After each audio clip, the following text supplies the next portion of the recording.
2 Kings chapters 9 through 11. The prophet Elisha summoned a man from the company of the prophets and said to him, "Tuck your cloak into your belt. Take this flask of olive oil with you and go to Ramoth Gilead. When you get there, look for Jehu, son of Jehoshaphat, the son of Nimshi. Go to him, get him away from his companions, and take him into an inner room. Then take the flask and pour the oil on his head and declare, 'This is what the Lord says. I anoint you king over Israel.' Then open the door and run. Don't delay." So the young prophet went to Ramoth Gilead. When he arrived, he found the army of officers sitting together. "I have a message for you, Commander," he said. "For which of us?" asked Jehu. "For you, Commander," he replied. Jehu got up and went into the house. Then the prophet poured the oil on Jehu's head and declared, "This is what the Lord, the God of Israel, says. I anoint you king over the Lord's people Israel. You are to destroy the house of Ahab, your master, and I will avenge the blood of my servants, the prophets, and the blood of all the Lord's servants, shed by Jezebel. The whole house of Ahab will perish. I will cut off from Ahab every last male in Israel, slave or free. I will make the house of Ahab like the house of Jeroboam, son of Nebat, like the house of Baasha, son of Ahijah. As for Jezebel, dogs will devour her on the plot of ground at Jezreel, and no one will bury her." Then he opened the door and ran. When Jehu went out to his fellow officers, one of them asked him, "Is everything all right? Why did this maniac come to you?" "You know the man and the sort of things he says," Jehu replied. "That's not true," they said. "Tell us." Jehu said, "Here is what he told me. This is what the Lord says. I anoint you king over Israel." They quickly took their cloaks and spread them under him on the bare steps. Then they blew the trumpet and shouted, "Jehu is king!" So Jehu, son of Jehoshaphat, the son of Nimshi, conspired against Joram. Now Joram and all Israel had been defending Ramoth Gilead against Hazael, king of Aram. But King Joram had returned to Jezreel to recover from the wounds the Arameans had inflicted on him in the battle with Hazael, king of Aram.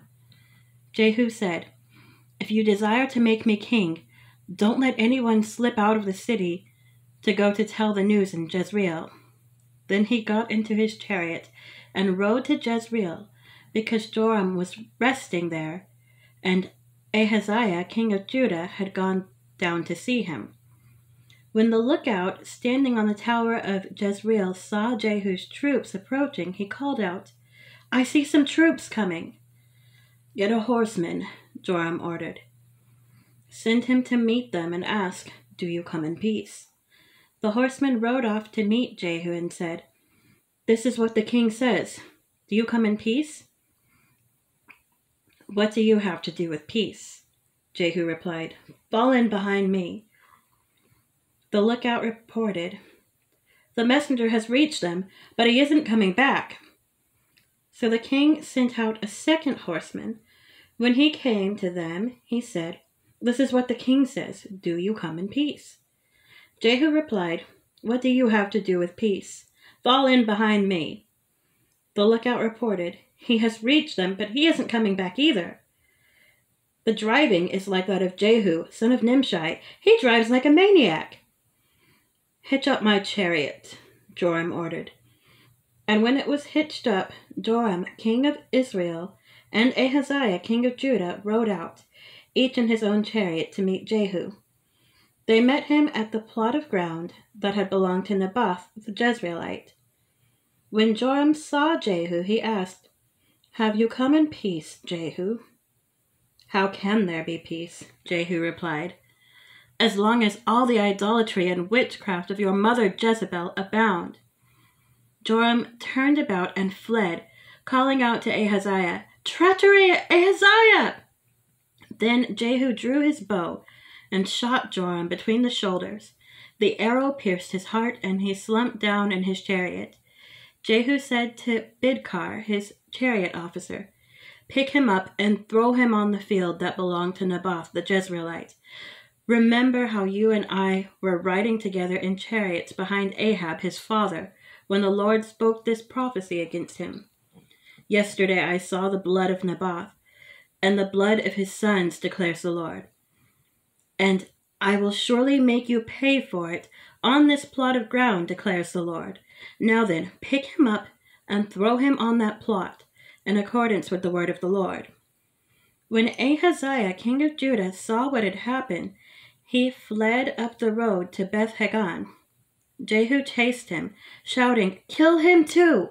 They wounded him in his chariot on the way up to Gur, near Ibleam. But he escaped to Megiddo and died there. His servants took him by chariot to Jerusalem and buried him with his ancestors in his tomb in the city of David. In the 11th year of Joram, son of Ahab, Ahaziah had become king of Judah. Then Jehu went to Jezreel. When Jezebel heard about it, she put on eye makeup, arranged her hair, and looked out a window. As Jehu entered the gate, she asked, "Have you come in peace, you Zimri, you murderer of your master?" He looked up at the window and called out, "Who is on my side? Who?" 2 or 3 eunuchs looked down at him.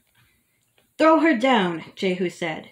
So they threw her down, and some of her blood spattered the wall and the horses as they trampled her underfoot. Jehu went in and ate and drank. "Take care of that cursed woman," he said, "and bury her, for she was a king's daughter." But when they went out to bury her, they found nothing except her skull, her feet, and her hands. They went back and told Jehu, who said, "This is the word of the Lord, that he spoke through his servant Elijah the Tishbite. On the plot of ground at Jezreel, dogs will devour Jezebel's flesh. Jezebel's body will be like dung on the ground in the plot at Jezreel, so that no one will be able to say, 'This is Jezebel.'" Chapter 10. Now there were in Samaria 70 sons of the house of Ahab. So Jehu wrote letters and sent them to Samaria, to the officials of Jezreel, to the elders, and to the guardians of Ahab's children. He said, "You have your master's sons with you, and you have chariots and horses, a fortified city and weapons. Now as soon as this letter reaches you, choose the best and most worthy of your master's sons, and set him on his father's throne. Then fight for your master's house." But they were terrified and said, "If 2 kings cannot resist him, how can we?" So the palace administrator, the city governor, the elders, and the guardians sent this message to Jehu: "We are your servants, and we will do anything you say. We will not appoint anyone as king. You do whatever you think is best." Then Jehu wrote them a second letter, saying, "If you are on my side and will obey me, take the heads of your master's sons, and come to me in Jezreel by this time tomorrow." Now the royal princes, 70 of them, were with the leading men of the city, who were rearing them. When the letter arrived, these men took the princes and slaughtered all 70 of them. They put their heads in baskets and sent them to Jehu in Jezreel. When the messenger arrived, he told Jehu, "They have brought the heads of the princes." Then Jehu ordered, "Put them in 2 piles at the entrance of the city gate until morning." The next morning Jehu went out. He stood before all the people and said, "You are innocent. It was I who conspired against my master and killed him. But who killed all these? Know then that not a word the Lord has spoken against the house of Ahab will fail. The Lord has done what he announced through his servant Elijah. So Jehu killed everyone in Jezreel who remained of the house of Ahab, as well as all his chief men, his close friends, and his priests, leaving him no survivor. Jehu then set out and went toward Samaria. At Beth Eked of the shepherds, he met some relatives of Ahaziah, king of Judah, and asked, "Who are you?" They said, "We are relatives of Ahaziah, and we have come down to greet the families of the king and of the queen mother." "Take them alive," he ordered. So they took them alive and slaughtered them by the wall of Beth Eked. 42 of them. He left no survivor. After he left there, he came upon Jehonadab, son of Rechab, who was on his way to meet him. Jehu greeted him and said, "Are you in accord with me as I am with you?" "I am," Jehonadab answered. "If so," said Jehu, "give me your hand." So he did, and Jehu helped him up into his chariot. Jehu said, "Come with me and see my zeal for the Lord." Then he had him ride along in his chariot. When Jehu came to Samaria, he killed all who were left there of Ahab's family. He destroyed them according to the word of the Lord spoken through Elijah. Then Jehu brought all the people together and said to them, "Ahab served Baal a little. Jehu will serve him much. Now summon all the prophets of Baal, all his servants and all his priests. See that no one is missing, because I am going to hold a great sacrifice for Baal. Anyone who fails to come will no longer live." But Jehu was acting deceptively in order to destroy the servants of Baal. Jehu said, "Call an assembly in honor of Baal." So they proclaimed it. Then he sent word throughout Israel, and all the servants of Baal came. Not one stayed away. They crowded into the temple of Baal until it was full from one end to the other. And Jehu said to the keeper of the wardrobe, "Bring robes for all the servants of Baal." So he brought out robes for them. Then Jehu and Jehonadab, son of Rechab, went into the temple of Baal. Jehu said to the servants of Baal, "Look around and see that no one who serves the Lord is here with you, only servants of Baal." So they went in to make sacrifices and burnt offerings. Now Jehu had posted 80 men outside with this warning: "If one of you lets any of the men I am placing in your hands escape, it will be your life for his." As soon as Jehu had finished making the burnt offering, he ordered the guards and officers, "Go in and kill them. Let no one escape." So they cut them down with the sword. The guards and officers threw the bodies out and then entered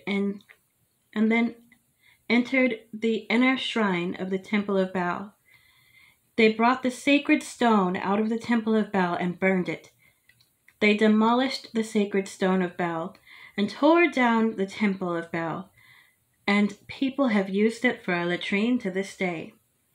So Jehu destroyed Baal worship in Israel. However, he did not turn away from the sins of Jeroboam, son of Nebat, which he had caused Israel to commit, the worship of the golden calves at Bethel and Dan. The Lord said to Jehu, "Because you have done well in accomplishing what is right in my eyes, and have done to the house of Ahab all I had in mind to do, your descendants will sit on the throne of Israel to the 4th generation." Yet Jehu was not careful to keep the law of the Lord, the God of Israel, with all his heart. He did not turn away from the sins of Jeroboam, which he had caused Israel to commit. In those days, the Lord began to reduce the size of Israel. Hazael overpowered the Israelites throughout their territory, east of the Jordan, in all the land of Gilead, the region of Gad, Reuben, and Manasseh, from Aroer to the Arnon Gorge, through Gilead to Bashan. As for the other events of Jehu's reign, all he did, and all his achievements, are they not written in the book of the annals of the kings of Israel? Jehu rested with his ancestors and was buried in Samaria, and Jehoahaz, his son, succeeded him as king. The time that Jehu reigned over Israel in Samaria was 28 years. Chapter 11. When Athaliah, the mother of Ahaziah, saw that her son was dead, she proceeded to destroy the whole royal family. But Jehosheba, the daughter of King Jehoram and sister of Ahaziah, took Joash, son of Ahaziah, and stole him away from among the royal princes, who were about to be murdered. She put him and his nurse in a bedroom to hide him from Athaliah. So he was not killed. He remained hidden with his nurse at the temple of the Lord for 6 years, while Athaliah ruled the land. In the 7th year, Jehoiada sent for the commanders of units of 100, the Kerites, and the guards, and had them brought to him at the temple of the Lord. He made a covenant with them and put them under oath at the temple of the Lord. Then he showed them the king's son. He commanded them, saying, "This is what you are to do. You who are in the 3 companies that are going on duty on the Sabbath, 1/3 of you guarding the royal palace, 1/3 at the Surah gate, and 1/3 at the gate behind the guard, who take turns guarding the temple. And you who are in the other 2 companies that normally go off Sabbath duty are all to guard the temple for the king. Station yourselves around the king, each of you with a weapon in hand. Anyone who approaches your ranks is to be put to death. Stay close to the king wherever he goes." The commanders of units of 100 did just as Jehoiada the priest ordered. Each one took his men, those who were going on duty on the Sabbath and those who were going off duty, and came to Jehoiada the priest. They gave the commanders the spears and shields that had belonged to King David and that were in the temple of the Lord. The guards, each with weapon in hand, stationed themselves around the king, near the altar and the temple, from the south side to the north side of the temple. Jehoiada brought out the king's son and put the crown on him. He presented him with a copy of the covenant and proclaimed him king. They anointed him, and the people clapped their hands and shouted, "Long live the king!" When Athaliah heard the noise made by the guards and the people, she went to the people at the temple of the Lord. She looked, and there was the king, standing by a pillar, as the custom was. The officers and the trumpeters were beside the king, and all the people of the land were rejoicing and blowing trumpets. Then Athaliah tore her robes and called out, "Treason! Treason!" Jehoiada the priest ordered the commanders of units of 100, who were in charge of the troops, "Bring her out between the ranks and put to the sword anyone who follows her." For the priest had said she must not be put to death in the temple of the Lord. So they seized her as she reached the place where the horses enter the palace grounds, and there she was put to death. Jehoiada then made a covenant between the Lord and the king and the people, that they would be the Lord's people. He also made a covenant between the king and the people. All the people of the land went to the temple of Baal and tore it down. They smashed the altars and idols to pieces and killed Mattan, the priest of Baal, in front of the altars. Then Jehoiada the priest posted guards at the temple of the Lord. He took with him the commanders of hundreds, the Kerites, the guards, and all the people of the land. And together they brought the king down from the temple of the Lord and went into the palace, entering by way of the gate of the guards. The king then took his place on the royal throne. All the people of the land rejoiced, and the city was calm, because Athaliah had been slain with the sword at the palace. Joash was 7 years old when he began to reign.